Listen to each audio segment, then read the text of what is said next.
Hey folks, Craig Danger, vinyl record player. Oh, back again, 1971, we got 5 must-have underrated LPs. Of course, we're getting into an era where, frankly, the music is just so good, so good. We're talking 70 to 73. I think one of those years is definitely the best year in music ever, and there might be a second or a third in that era. I'm just saying, difficult to find only 5. I'm probably going to make another video later, but that's of no concern. What I would say to you, though, what is of concern is your safety. Because when you're around danger, you're always going to have to buckle up.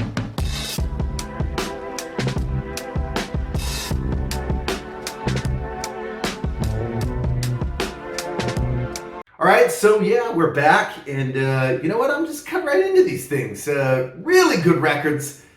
We'll start out with the Cactus.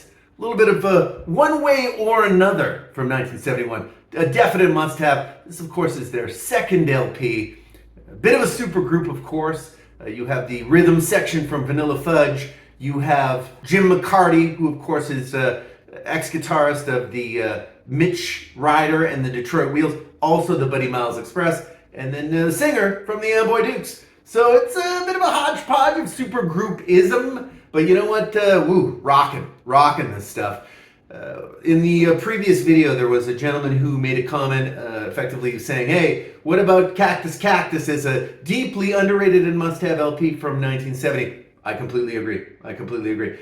Same with this one. This one's a little bit crisper, a little bit more professional, I guess, a little less ragged sounding. Of course, this is produced by engineer extraordinaire Eddie Kramer, actually at Electric Ladyland Studios. Really one of the first LPs that was recorded there. And I might be wrong on that one, but I can't tell you, wow, this one rocks from cover to cover. It rocks hard too.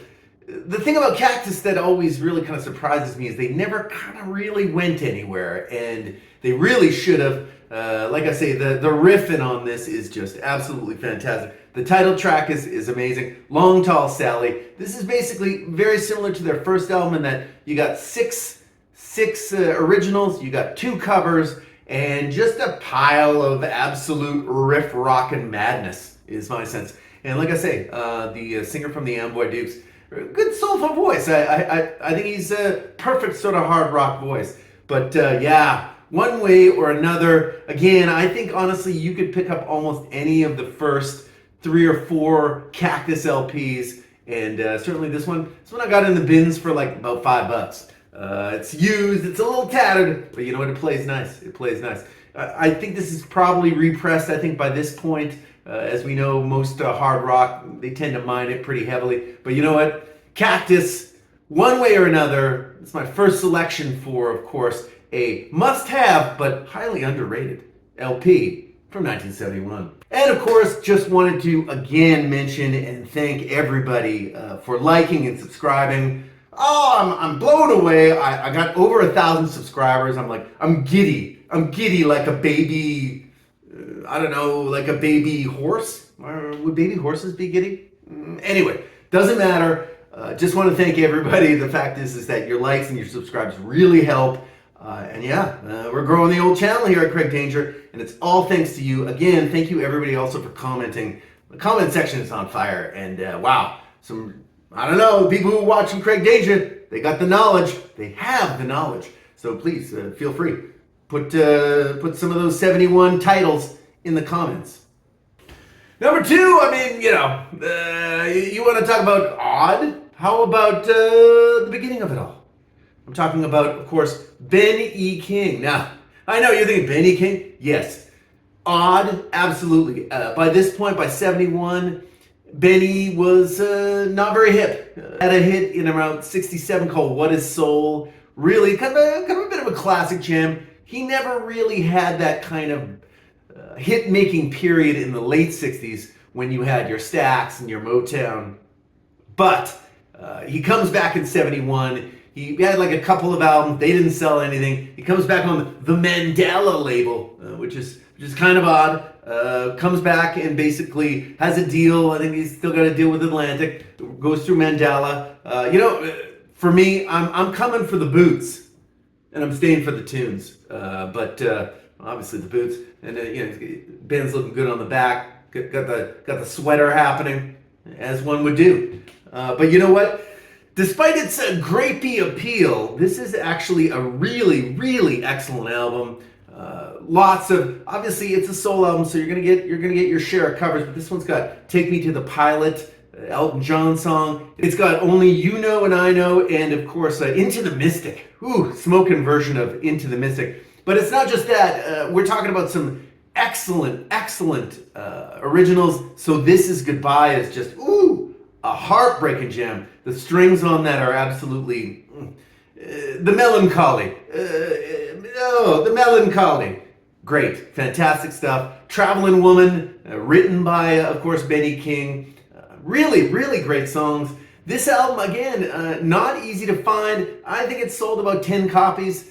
Nobody bought this. It wouldn't be until about 75 when Ben E would, of course, release Supernatural Thing, which had a little comeback. Then he did an album with, of course, the Average White Band. But like I say, 71, nobody wanted to know about Benny King. But you know what? They should. They really should have. I think this is a deeply, deeply underrated album. And Benny just sounded great on it. And like I say, a lot of sort of great rock covers that he does on this. And great production. Benny King, the beginning of it all from 1971. I mean, I don't know anyone who's hyping this record. That's the thing, is I just don't see many people being like, oh yeah, you gotta, yeah. But the danger is hyping the beginning of it all. As of course a underrated, but also must-have LP from 1971. Oh, number 3, yeah, of course. Of course I'm gonna go there. I had to go here. And that's because I am not the biggest fan of Little Feat. Yeah, that's right. And it's not this album. I think this album is absolutely delightful. It's fantastic. It's rocking. I've often said that this is sort of like the wild stepbrother of Exile on Main Street. Just rocking all the way through. Great songs on this. Willin', of course. I mean, everyone's covered Willin'. But Gene Parsons, Linda Ronstadt are 2 examples of really, but you know what? This version on this album is, it's outstanding. I believe they also do a version on Sailing Shoes, which I think would be the follow-up album. But the debut really has it all. And if you're one of those non-fans of Little Feat, you're like, this swampy New Orleans boogie, it's not my cup of tea. Yes. Also the danger, not drinking out of the swamp. But you know what? This one is, very, very different sounding than almost all of their other albums, and I think it's just absolutely classic. Like I say, Willin', Truck Stop Girl, Snakes on Everything is a good one. Little backstory on this one as well is Lowell George, of course, kind of the key songwriter, singer with Little Feat.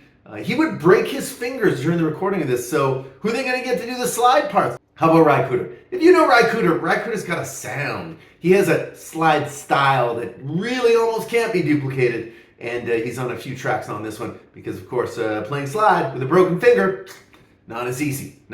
But you know what? The album is better for it. Unfortunately, this is one of those albums where it's brand new. This is their debut album, of course, from 71. And it sold absolute buckets. I've read somewhere that it sold like 10,000 copies. Not good. But you know what? Again, I've heard most of their catalog. I still think this is by far their best album. And you want to talk underrated and also must have. You can be only speaking of 1971's Little Feat, the self-titled LP. Wow. So pick it up if you can get it. Like I say, this is not expensive in the bins at all. You can get a copy for under 20, I would think. This is not in the best condition, but it plays great. And like I say, it's a must-have. So Little Feat, the self-titled from 1971. So yeah. Well, I know there's definitely a contingent of folks out there. Okay, there's the people who are stylistics people. There's the people who are Delphonics people, and then there are the greatest of the great people, the Shy-Lights people. I'm not trying to tell you which club I'm in, but you could guess. But I'm going to say that the Shy-Lights, for me, it's always the Shy-Lights. We were talking about Eugene Record. Genius, man. Writer, producer, dude plays piano. I mean, dude does everything. Singer. he basically is the brains behind the Shy-Lights. And wow, this is fantastic. This, of course, is 71's For God's Sake, You Got to Give More Power to the People. This is bangers from track 1 to the end. A really super complete album. Of course, in that same year, they would also release this one, A Lonely Man. This one has Oh Girl. Everyone knows Oh Girl. I mean, Paul Young did a cover of Oh Girl. We don't have to talk about that. But I can say, wow, also an amazing album. But you know what? I got to go with this one. This one kind of really brought me into the Shy-Lights camp. And I ain't going away. I ain't going away anytime soon. Give More Power to the People. Again, you got the title track. You got Yes, I'm Ready. You got We Are Neighbors. We Are Neighbors is a banger. Ooh. Have You Seen Her? Right?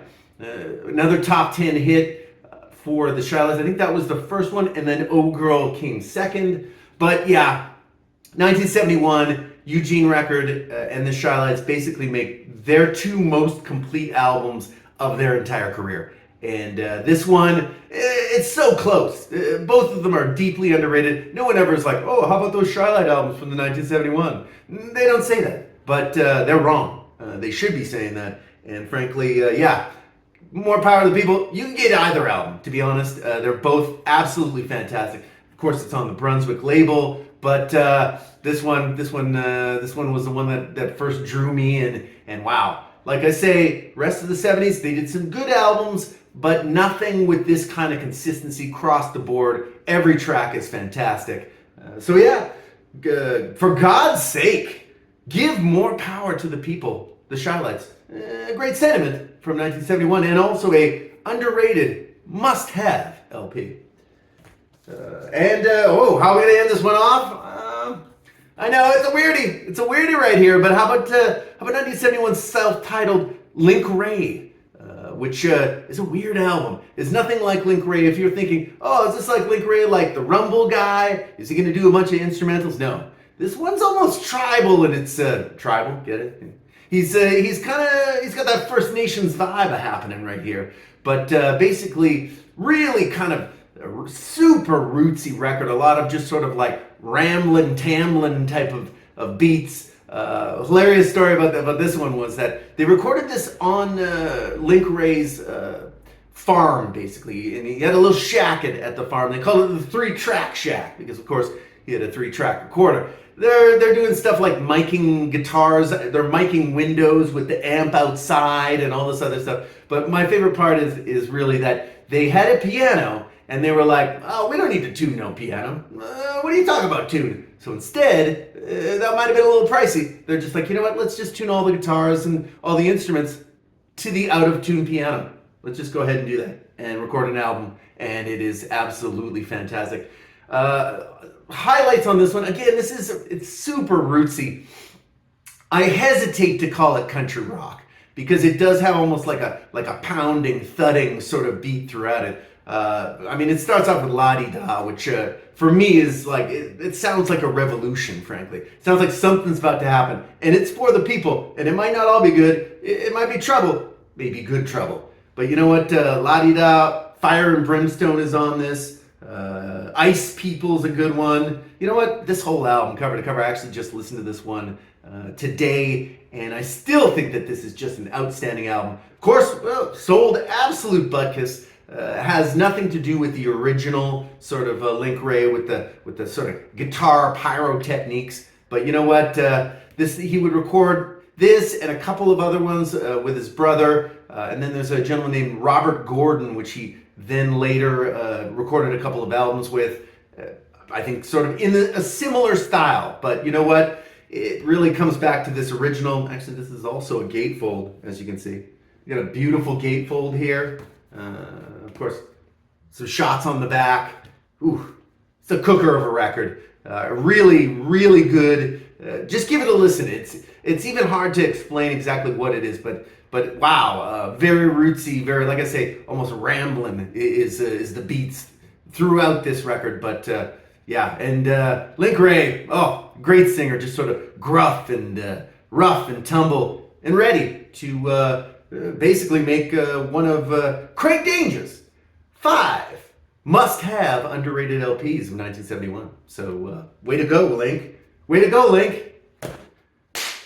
So that's it. Obviously, thank you for tuning in again, everybody.